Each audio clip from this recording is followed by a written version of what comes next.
Hey, good morning to everybody. Happy Wednesday. It's Daryl here. It's bright and freaking early, 3:30 a.m. here in Connecticut on the East Coast. I just had to restart this video. All right, this is going to be an interesting video. I don't know if I'm going to download this. We'll have to see how this goes. All right, you guys know I use empathy, right? I always tend to put myself in. When I do these stories, I always put myself in the other person's position. What would I do? How does that person feel? Why is this person doing that? What's his reasoning? What's his motivation? And I try to do that by trying to honestly put myself in that person's position. Okay, this is where it's going to get tricky today. Yale University, Ted Cruz, here in Connecticut. Apparently, he was doing a show called The Verdict. It's a conservative show, of course. I'm not very familiar with it. Him, Ted Cruz, and a Yale conservative, Mike Knowles, I believe, are on stage. The links are all down below, so you guys can watch this yourself. I have the actual link of the actual clip, the video clip, and then I have a few different stories talking about it. Okay, so a student stands up and he asks, would you, now I'm going to talk about sexual situations here, so if there's kids in the room, I'm kidding, of course there's no kids in the room. All right, if it would end world hunger, would you fellate another man? So this is what Ted Cruz is asked. I got to say this, both Ted Cruz and the other conservative, they both seem to take this question almost as if they expected it was coming. Ted Cruz, I think, the conservative alluded to the movie American Psycho. I've never seen it. So if any of you have seen it, fill me in the comments what he's alluding to here. Okay, that's the first thing I noticed, is Ted Cruz kind of laughed it off and said, well, my Yaley friend here could answer that better. So he's joking around here. I don't know if that was a jab at Yale. I don't know if that was supposed to be like a jab at Yaleys or something or whatever. I don't know. So he just hands the question off to the other conservative on stage. And the other conservative goes, absolutely not. You're trying to he says you're engaging in liberal politics. You're trying to justify a flagrantly immoral act. I got a problem with that. Flagrantly immoral act to justify a good positive means. And then he says, absolutely not. Absolutely not. The ends do not justify the means. Okay, where to start with this? Immoral act. Okay. If you're talking about, to me, it's between you and if you love or just even care for another person, and you're trying to provide them with comfort and pleasure, to me, that's not immoral. If there's no harm being caused, you're both consenting adults. I consider myself, I've read the Bible and everything, and I just don't consider it immoral. I really don't. If you're doing it, if you care and love somebody else, and you're doing it to comfort them, for pleasure, to give, I have a hard time labeling that immoral. Okay, now to use empathy. Being that I don't consider a moral act, I look at the end. I would consider the end. If you could save 1 million people from suffering, children, not just today, but for the future, millions of people suffering and death. Like I said, and even if it was an immoral act, I would say you'd have to do it. I'd have to say yes. You'd have to do it. I'd have to do it. And this is why too. Even if it was an immoral act,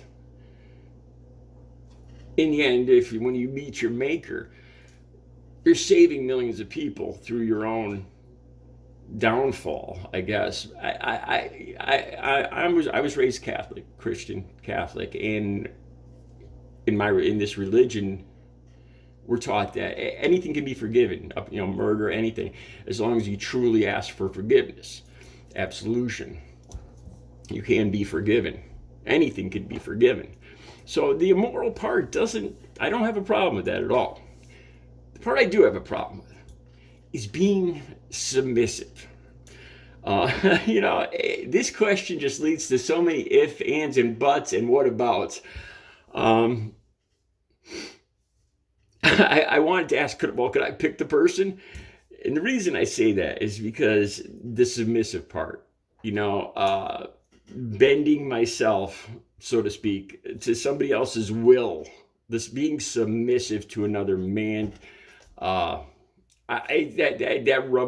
grates on me. I'd have a hard time living with myself after that. If it was somebody I truly despised, I would have a hard time for the rest of my life living with that.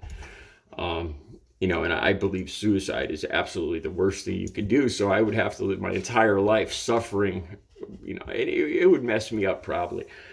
If I could pick somebody, I don't know, because I don't find other men attractive. I guess I would find the least repugnant person, a friend. I don't know.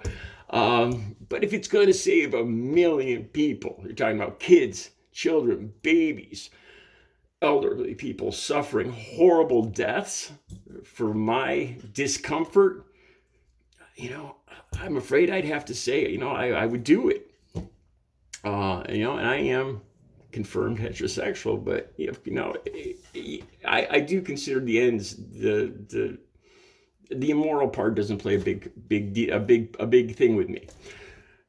Now, when you ask a question like this, it always goes further. So Ted Cruz asked. Ted Cruz, I got to admit, he handled this question, even though he didn't answer it, he handled it rather well. And I'm not trying to compliment Ted Cruz here, because he's one of the people I despise most on this earth. But he said, I have a question for you. Would you vote for Donald Trump if it meant we're ending world hunger? I got to admit, that was a good juxtaposition. Okay, would I vote for Donald Trump if it were, and you guys know how I feel about Donald Trump. I believe I have good reason to believe he might be the Antichrist. Okay, the way this question is phrased, would you vote for? Now, in America, unfortunately, one vote amongst the millions, I hate to say this, really doesn't mean a whole lot. When you go, I love to vote. I've been voting since I was 18. Right off the bat, I voted for president when I was 18. And I was always very proud of that, but I recognized that my one vote didn't make a whole lot of difference. Maybe in the local elections it does sometimes, but in the presidential race, my one vote wouldn't make the difference, between one president and another president. So would I vote for Donald Trump to end world hunger? Yeah, because I would just be kind of sacrificing my own. I'd have to live with it, but it would not be guaranteeing that Trump became president. Okay, so now if you change the question, if it meant Donald Trump becoming president to end world hunger, I'd have a hard time with that, because I truly believe, I don't know, that's tough. That's a tough question. These questions just get tougher from here on out. Now you're talking about, it could possibly, to me, it would mean the destruction of America. I believe Donald Trump only has his own self-interest at heart. He's arrogant, narcissist, dishonest. I know he's lied over 30,000 times in 4 years.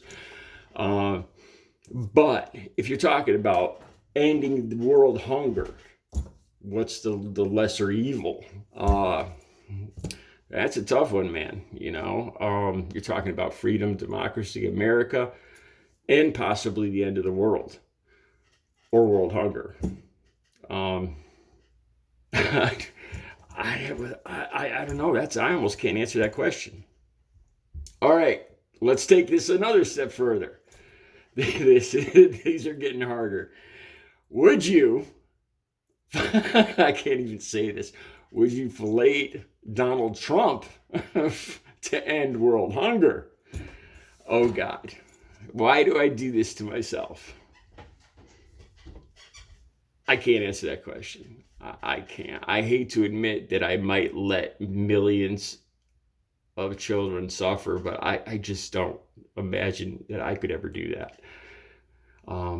Okay, let's make this more realistic. Because you're talking about ending world hunger for what, infinity? And that's kind of unrealistic. Let's make it a little more realistic.